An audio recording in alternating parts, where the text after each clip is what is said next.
Hi, it's Katrina! From greedy princes turned into dragons as punishment to scary beasts that could destroy the entire world, here are 10 dragons from mythology.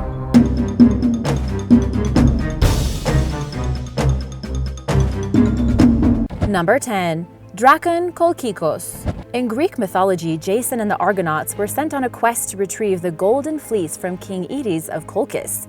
On arrival, he was given 3 tasks, the third of which was to defeat the sleepless dragon that guarded the fleece itself. This dragon, called Drakken Kolkikos, was a formidable enemy and had teeth that were harvested by the locals for their magical properties. When they were sewn into the ground, for example, they would grow into an army of warriors known as Spartoi, who would relentlessly fight to the bitter end. Luckily for Jason, he was able to confuse them and managed to get them to turn on each other, clearing the way to defeat the dragon. To do this, he sprayed it with a potion that had been given to him by Medea, and it fell asleep, allowing him to sneak past and retrieve the fleece from the tree where it hung. In one alternative version of this story, though, this plan didn't work as intended, and the dragon woke up to devour and disgorge Jason, showing the vindictive power of Drakken Kolkikos. Number 9. Piasa Bird. The Piasa Bird comes from Native American mythology, and references to it have been found depicted in rock art, including a detailed image that was meticulously etched into a cliff overlooking the Mississippi River near Alton, Illinois. Unfortunately, the original wore away over time, but it became such an important landmark that it has been restored a number of times so as to not be forgotten. According to legend, the bird, whose name means the bird that devours men, lived in the cliffs and acquired a taste for human flesh after it scavenged corpses that were left behind after a war.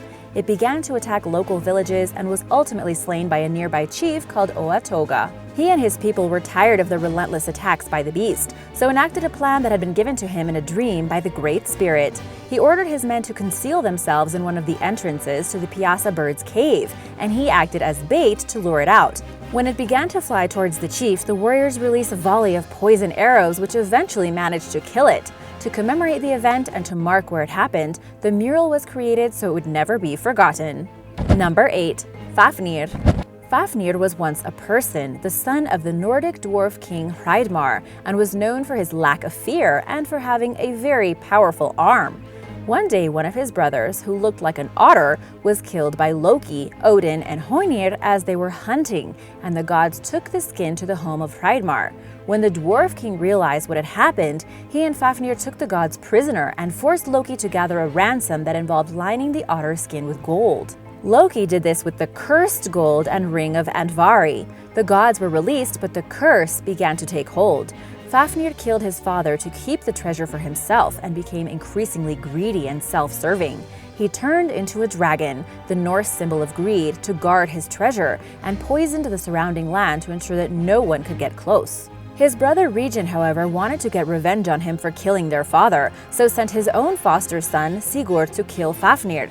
To do this, Sigurd dug a series of trenches along the path the dragon took to reach a local water source, and lay in one to wait for his approach. As the dragon walked over the trench, Sigurd plunged his sword into its shoulder and mortally wounded it. The story didn't end well for Regin either. After his stepson had retrieved the treasure from the dragon's lair, he planned on taking it all for himself. Sigurd found out about this plan and killed Regin too. And now for number 7, but first, be sure to subscribe and click the notification bell so you don't miss out on more videos like these. Number 7. Cuckoocan. Cuckoocan was a feathered serpent deity that was worshipped by the Maya civilization along with others in South America, and was of such importance to them that one of the most famous structures from the time was dedicated to him. According to one story from legend, he was a boy who was born as a snake. As he grew up, he turned into a feathered monster and was exiled to a cave where only his sister was allowed to care for him. Eventually, he became so large that his sister could no longer provide what he needed, so he flew away into the sea and caused a massive earthquake. To reassure his sister and to let her know that he's still alive, every year in July he would cause the ground to tremor. Other stories say that he was the pet of the sun god, or that he was linked to the rain god to help people predict when the rainy season was approaching. He was of particular importance to the people of the Itza state, and the temple at Chichen Itza was built in his honor. Stone carvings of serpents can be found around the stepped pyramid, and on the spring and fall equinoxes, the shadow cast by the sun across the structure gives the illusion of a giant serpent moving down the platforms from the sky to the ground. Number 6. Akek. Akek, also known as Akeku, was a dragon-like beast from ancient Egyptian mythology. Described as having the body of a winged antelope and the head of a bird with 3 serpents on it, it was said to live in isolated regions of Egypt, particularly near the Nile Valley. Akek was believed to be an aspect of Set, who was the god of chaos and fire. The dragon, who is also described as being serpentine with 4 legs in some texts, was a physical manifestation of the god's powers and would wreak havoc upon anyone and anything that got in its way. The dragon was mentioned in a series of hymns as being the creature that lurks in the darkness to consume all that passes it, and images were carved into stelae, which were monumental tablets used by the Egyptians to ward off dangers they faced from animals like serpents or crocodiles. The most famous and grandest one of these is known as the Magical Stela and is kept at the Metropolitan Museum of Art in New York. One of its panels shows a king being pulled along in his chariot by Akek, which is walking over other dangers. Number 5. Shu Su. Marduk, or Marutuk, was one of the most important gods of ancient Mesopotamia and was the patron deity of the city of Babylon. He was associated with the planet Jupiter and, as well as having divine weapons, had an incredibly strong animal companion, a dragon called Shu Su. As a hybrid of multiple creatures, the dragon had hind legs that were the talons of an eagle, the forearms of a lion, a stretched neck and tail, horns on its head, the tongue of a serpent, and a crest. The most famous representation of the creature can be seen on the Ishtar Gate of the city of Babylon, which was built about 2,600 years ago as a grand entrance to the city. It shows that Shu Su was an important part of folklore at the time, and that the people believed that it was guarding their city along with their gods. Very little survives of how powerful the dragon was, though. In images of it, parts that are colored red are meant to suggest anger, and there's the implication that it was a vengeful beast. But beyond that, its temperament is unknown. It was also once the god of Eshnuna because of its respect amongst the other gods, but again, why it became linked to Marduk instead of being an entity on its own remains unclear. Number 4. Druk. In Tibet and Bhutan, the Druk was a thunder dragon and became central to the mythology of both countries, particularly Bhutan. The first accounts of the dragon appeared in a sect of Buddhism called the Drukpa lineage. Apparently, their founder had begun building the Ralung monastery and a powerful storm rolled over. Thunder, or the voice of the clouds, was seen as emanating from dragons, and he saw this as a sign, renaming his monastery Drug Ralung, which means thunder dragon. Those disciples at the monastery are known as the Drukpa, meaning those of the thunder, and their significance can be seen throughout Bhutan. It's the dragon on the country's flag, for example, which is holding jewels to represent wealth. The leaders of Bhutan are known as the Druk Gyalpo, or Dragon Kings, and in Dzongkha, the language spoken in Bhutan, they call the country Druk Yul, which translates to mean the land of the dragons. Number 3. The Stoor Worm.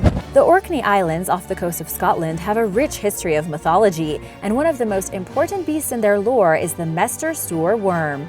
It was a topic of debate where the dragon first originated from, but most sources claim it was hatched by an evil spirit. It lived in the ocean, destined to become one of the 9 curses that plagued mankind, and would cause havoc to those it targeted. It had poisonous breath, a huge forked tongue, and a huge mouth that could devour anything, including cities. It would apparently wake up every Saturday and yawn 9 times. It would then demand 7 virgins from the local villages to eat, and the people had no choice but to comply with its wishes. As time passed, they grew tired of this continual sacrifice, and so the king called for heroes to help with the monster. One stepped forward, a young farmhand who had a plan, and on the next Saturday he sailed on a small boat to where the dragon was asleep. When it woke and yawned, the boy and his boat were sucked into its throat through dark winding passages and eventually settled inside. He was able to set fire to the beast's liver and escaped just in time before its whole body was alight. In one last gasp, the Stoor Worm grabbed onto the moon with its tongue, but couldn't hold tight and crashed back to Earth. This, according to legend, is how the Baltic Sea was formed. As it continued to writhe around, its teeth came loose and fell to the ground, which is how the Orkney and Shetland Islands were formed. And then, just as the dragon died, the Faroe Islands fell from it, and it landed in the water to form Iceland.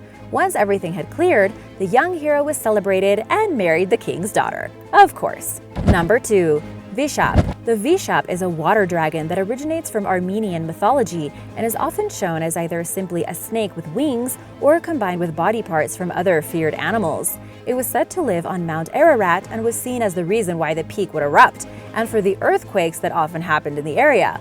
Vishap would descend from the skies and bring with it storms and whirlwinds, and could even absorb the energy of the sun to cause an eclipse. He would also regularly steal children from local communities and replace them with evil spirits that could take on their form.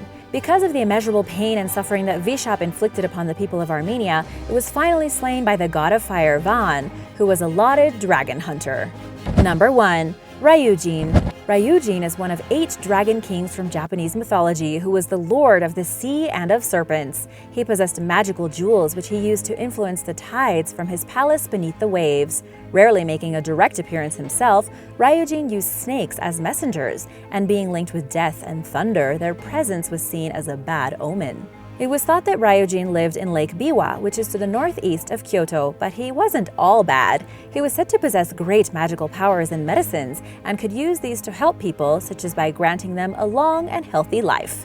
There are shrines throughout Japan that are dedicated to this dragon king, particularly in regions that were reliant on fishing and rain for their livelihoods. He's often depicted in art too, where he is a giant sea dragon that's usually carrying his magical jewel. Thanks for watching! Which dragon was your favorite? Let me know in the comments below, and also if you'd like to hear more about dragons, be sure to subscribe and I'll see you soon! Bye!